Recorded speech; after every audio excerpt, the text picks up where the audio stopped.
रामकृष्ण हरे. माझ्या गुरुदेव म्हणतात सगळ्यात शक्तिमान आणि सगळ्याला सांभाळून घेणारं जर असेल ना तर मन आहे. मन माणसाची अशी पावर आहे की कालचं, आजचं आणि उद्याचं सगळं मार्गदर्शन माणसाला करत राहतं. सगळ्या शरीराची पावर कमी पडू शकते पण मनाची पावर कधीच कमी पडत नाही.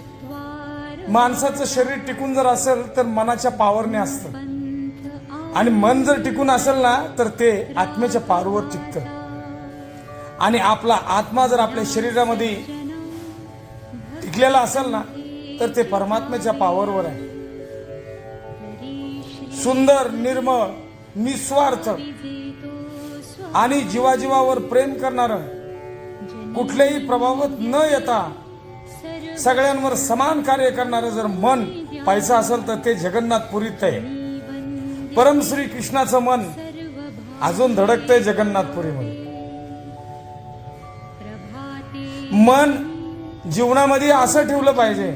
माझे गुरुदेव म्हणतात मन जीवनामध्ये असं ठेवलं पाहिजे की त्या मनाला जेवढं आपण देऊ तेवढं ते स्वीकारतंय. पण काय चांगलं आणि काय वाईट हे विचार करून ते आपल्यामध्ये भरलं पाहिजे.